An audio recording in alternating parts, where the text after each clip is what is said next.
Здесь происходили страшные вещи, отсюда людей отправляли в лагеря. Здесь происходили также массовые расстрелы.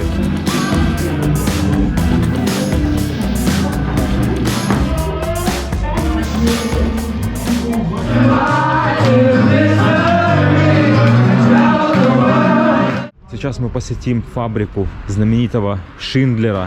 Многие из вас наверняка видели фильм «Список Шиндлера». Больше сейчас фильма снималось именно в Кракове. И сама фабрика, в которой работали евреи, которых Шиндлер спас от неминуемой гибели, находится вот передо мной. Сегодня здесь музей. Когда я приехал в Краков, то это место я себе сразу же пометил. Мне было очень любопытно, очень интересно попасть именно сюда в первую очередь. И, пожалуй, не будем тратить время, пойдем.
В 3 минут езды от фабрики Шиндлера есть такой курган Кракуса.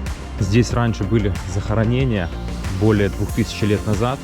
И отсюда, в принципе, должен открываться прикольный обзор на город. Так, раз я уже здесь был неподалеку, решил, почему сюда и не заехать.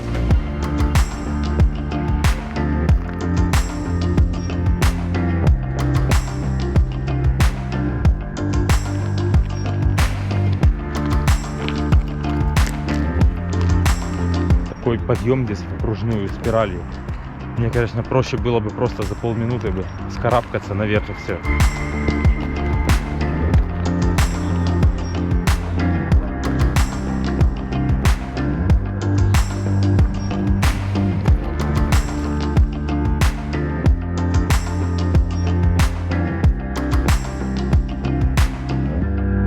Если честно, если спуститься с самого кургана и чуть-чуть приблизиться по поляне в сторону города, то вид кажется, что ли, красивее, как-то даже ближе становится.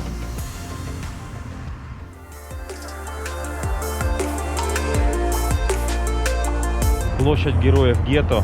В 1941 году в этом районе было установлено гетто, и эта площадь в то время являлась самым большим открытым пространством внутри гетто. Здесь происходили страшные вещи, отсюда людей отправляли в лагеря. Здесь происходили также массовые расстрелы, а эти стулья символизируют мебель, которую выбрасывали нацисты из домов евреев.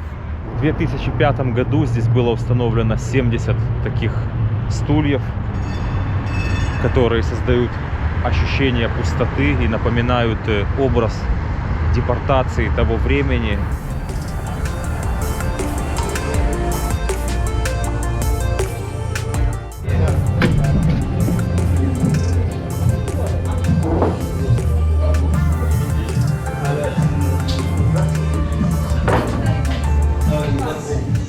Рядом с площадью есть такой кошерный ресторан.